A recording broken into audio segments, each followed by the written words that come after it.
හොඳ අතුල සමග ලබා දෙමු හැමෝම. දරුවන් ඔවුන්ගේ සහතිකය ලබා ගන්න වෙලාවේ ලිසස්නා රත්නායක අද දවසේ ජීවිතයේ විශේෂම දවසක් මේ හැම දරුවෙකුගේම. ඒක නිසා අපි එකතු වෙලා ඉන්න හැමෝම ඔවුන්ට සුබ පතමු. මනෝදී හෙට්ටිගේ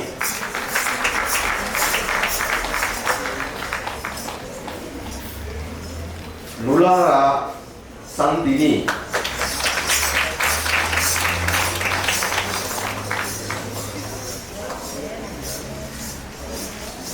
ඔනෙකි දුලන්යා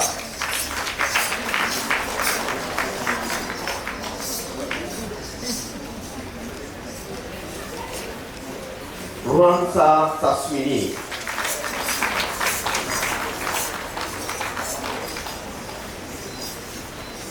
සනුති චෙනායා